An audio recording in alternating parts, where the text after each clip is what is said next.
ನನ್ನೆಲ್ಲ ಪ್ರೀತಿಯ ವೀಕ್ಷಕರಿಗೆ ನಮಸ್ಕಾರಗಳು. ನಾನು ನಿಮ್ಮ ಕೃಪಾ. ನನ್ನ ಗುರುಪರಂಪರೆ ಯೂಟ್ಯೂಬ್ ಚಾನಲ್ಗೆ ಸ್ವಾಗತ ಅಂತ ಹೇಳ್ತೀನಿ. ಪ್ರಿಯ ವೀಕ್ಷಕರೇ, ಎಷ್ಟೋ ಜನಕ್ಕೆ ಒಡವೆಗಳನ್ನ ಅಡ ಇಟ್ಬಿಟ್ಟಿರ್ತೀರಿ, ಅದನ್ನು ಬಿಡಿಸ್ಕೊಂಡು ಬರೋಕ್ಕೆ ಆಗದೇ ಇರುವಂಥ ಪರಿಸ್ಥಿತಿಗಳು ಇರುತ್ತೆ. ಫಸ್ಟು. ಎರಡನೇದಾಗಿ, ಎಷ್ಟೋ ಜನಗಳ ಮನೆಯಲ್ಲಿ ಚಿನ್ನ ನಿಲ್ಲದೇ ಇಲ್ಲ, ಪ್ರತಿ ಸತಿ ಅಡ ಇಡೋಕ್ಕೆ ಹೋಗ್ತಾ ಇರುತ್ತೆ, ಅಥವಾ ಅವರ ಒಂದು ಸಮಸ್ಯೆಗಳು ಏನು ಅಂತಲೇ ಅವರಿಗೆ ಗೊತ್ತಾಗ್ತಾನೆ ಇರಲ್ಲ.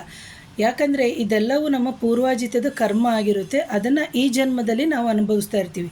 ಅಂತಹ ಸಮಯದಲ್ಲಿ ಸಣ್ಣ ಪರಿಹಾರ ನೀವೇನು ಮಾಡ್ಕೋಬೇಕು ಅಂತಂದರೆ, ನೀವು ನಿಮ್ಮ ಕುಲದೇವರ ದೇವಸ್ಥಾನ ಆಗಿರ್ಬೋದು, ಅಥವಾ ನಿಮ್ಮ ಇಷ್ಟ ದೇವರ ದೇವಸ್ಥಾನ ಆಗಿರ್ಬೋದು, ನಿಮ್ಮ ಗ್ರಾಮ ದೇವತಾ ದೇವಸ್ಥಾನ ಆಗಿರ್ಬೋದು, ಅಂತಹ ಸಮಯದಲ್ಲಿ ನೀವೇನು ಮಾಡಬೇಕು ಅಂತಂದರೆ, ಹೋಗಿಬಿಟ್ಟು ಆ ದೇವತೆಗೆ ಗಂಧಾಭಿಷೇಕ ಅಂತ ಅಥವಾ ಸ್ವರ್ಣಾಭಿಷೇಕ ಅಂತ ಹೇಳಿಬಿಟ್ಟು ಮಾಡ್ತಾರೆ. ಅಂತಹ ಸಂದರ್ಭದಲ್ಲಿ ಉಪಯೋಗಿಸುವಂತಹ ಗಂಧವನ್ನು ನೀವೇನು ಮಾಡಬೇಕು, ನೀವು ಈಸ್ಕೊಂಡು ಬರಬೇಕು. ಈಸ್ಕೊಂಡ್ಬಂದು ನಿಮ್ಮ ವಾರ್ಡ್ರೋಬು ಅಥವಾ ಒಡವೆ ಇಡುವಂತಹ ಸ್ಥಾನ ಅಂತ ಏನಿದೆ, ಅಥವಾ ನಾವು ಸಣ್ಣ ಬಾಕ್ಸಲ್ಲಿ ಒಡವೆಗಳನ್ನ ಎಲ್ಲ ಇಟ್ಕೋತೀವಲ್ಲ, ಸೊ ಅಂತಹ ಕಡೆಯನ್ನು ನೀವೇನು ಮಾಡಬೇಕು, ತಂದು ಸಣ್ಣದಾಗಿ ಒಂಚೂರು ಗಂಧವನ್ನು ಇಟ್ಕೊಂಡು ನೀವು ಇಡಬೇಕು ಫಸ್ಟು. ಎರಡನೇದಾಗಿ, ಹಾಗೆ ಅದೇ ಗಂಧವನ್ನು ಸ್ವಲ್ಪ ತೆಗೆದುಬಿಟ್ಟು ನಿಮ್ಮ ದೇವತಾ ಕೋಣೆಯಲ್ಲಿ ಇಟ್ಟು ಪೂಜೆ ಮಾಡೋದ್ರಿಂದ ನಿಮಗೆ ಒಡವೆಗೆ ಸಂಬಂಧಪಟ್ಟಿರುವಂತಹ ಈ ದಾರಿದ್ರ್ಯವು ಅಥವಾ ಏನು ಅಡ ಇಟ್ಟಿರುವಂತಹ ಒಂದು ಸಮಸ್ಯೆಯನ್ನು ನಿಧಾನವಾಗಿ ನೀವು ಹೊರಗಡೆ ಬರ್ಬೋದು. ಹಾಗೆ ನಿಮಗೆ ಚಿನ್ನ ಸಮೇತ